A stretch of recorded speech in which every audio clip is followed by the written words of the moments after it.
Hello, welcome back to Chris's Moto Life. It's been a long time. A lot of stuff has happened.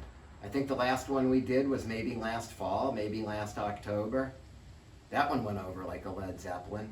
I had to reshoot that one because I lost a friend when we made it because she was all mad about what I said about her motorcycles. So why don't we start off with a fresh foot? So we're in my garage. We're just going to do an update today and see what's going on with all of the equipment. First off, I think this is a 74 Suzuki GT 750 water buffalo. It is a 2-stroke, 3-cylinder, water-cooled, which is really ahead of its time back in the day. When I was 13, I used to work at a Suzuki shop in Dallas, Pennsylvania. I've mentioned that in a few of my earlier videos. And these were really popular bikes. These were being sold all over a lot of them were being sold, a lot of them were being ridden. They were just downright reliable. I mean, bulletproof reliable. I found this one about maybe 20 years ago up in Springfield, Massachusetts. And it was right around the old Indian factory of all places. It was a guy was selling it on eBay. He owned a metal fabrication business and he was getting rid of it. So I bought it, and he had started this cafe racer project, and I figured that, okay, no problem, I'll just get in on that. Well, that was 20 years ago. Look at where the motorcycle is now. It is still a work in progress. I don't know why. I think it's because I bought a lot of motorcycles in between, that this one just sat in the corner, and I always said that I'd get back to it, and I'd get around to it. Well, the time has come to get around to it. I've really got to finish this motorcycle off and then have some fun with it. Because it's kind of a cool ride. It's got some really cool stuff on it. As you can see, I put rear sets on it.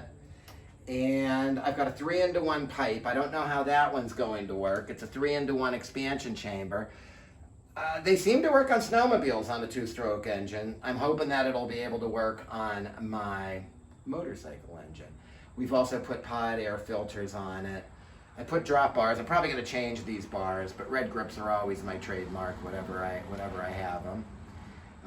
What's funny is that I'm going to have to replace the tires because they're 20 years old. They've never really had any miles on it because I had a base gasket leak, so I had to first tear the engine back out of this, put a new base gasket in, put everything back together, and then it just stalled.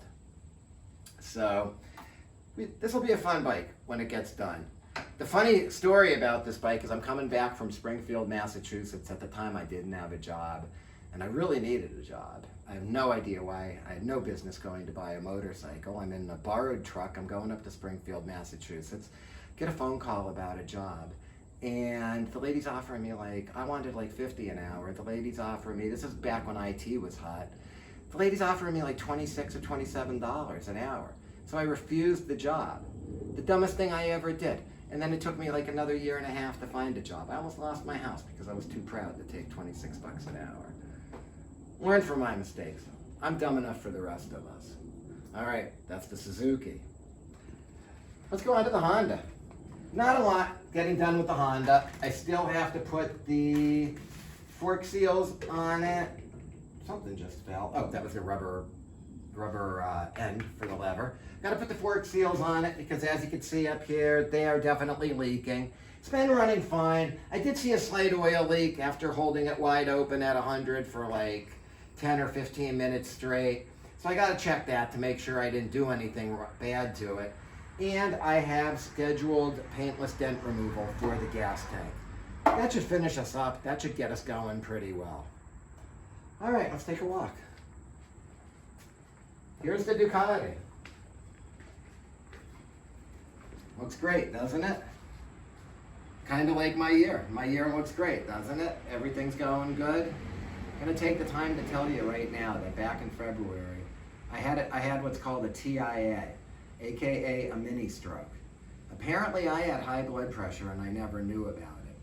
So on Super Bowl Sunday, on the evening, I felt a little twinge on my left side, on my left leg and my left arm, but it only lasted 5 minutes, so I thought, no big deal. Probably just something in passing. And then what happened is I woke up the next morning and my whole left side was numb. So I freaked out, obviously, called an ambulance. I was in the hospital for 3 days. It turned out that it was a TIA, a mini stroke. It wasn't an actual stroke. Subsequent testing, God, did I get tested. Every heart test you could have. I went to a neurologist. I've done it all. And everybody has cleared me that I have no damage, no permanent damage. I'm okay. The neurologist even cleared me to race my motorcycle on the track if I want to. I'm still feeling a little weird about it. Speaking of the track, I haven't even done a track event this year. I'm just kind of getting back into life and everything. I mean, I ran 5 miles the day before I had the TIA. Now I'm back to running, so I'm running 3 miles at a shot now. But I'm doing the gym 6 days a week. I'm in good shape. So everything should be great, right? Look at how nice the Ducati is. Isn't this great? Let's go around to the other side. I got a horrible story. 2023 is not really going my way. You want to know why? I went out for a ride out in Lancaster County with a buddy of mine. He was on a Harley, I was on my Ducati. He rear-ended me. Luckily, this pipe and the one fairing getting just a little scraped up was the only amount of damage that I had. So maybe I should be looking at the lucky. I had the stroke, everything's cool, I have no permanent damage. My bike got hit. I have a friend that's doing the body work right now. I should have that fairing back within the month. And look what I just had lying around. I have a factory set of Ducati cans to put back on. It'll be fine. I'll be able to bolt it back up. We'll be back in business. You know, you gotta take the good with the bad at Chris's Moto Life. Come on over here. I want to show you something. This has got to be the best $900 I've ever spent in my life. Well, my buddy Tim and I spent it. So far, we have done Porsche tires, we've done BMW tires, we've done all our friends' motorcycle tires. I've been taking motorcycles in to do some work on. If you ever need tires replaced, this is the machine. And this is a K&L. This is a really high-end machine. It works beautifully. Let's keep the flow going. Here we are. The little mini bike. I cannot find a throttle cable that will fit for it. If anybody knows where I could get a doodlebug throttle cable that'll work, it would be totally, totally awesome. Oh, and of course, I just figured out how to get a clock on my Ducati. So I put the watch on it and promptly go out and get hit. What are we gonna do? What am I gonna do? You know, sometimes you just gotta roll with it. Come on outside, we've got a couple more things to look at. The Spawn of Satan. I have it up for sale. People are barely even responding to me.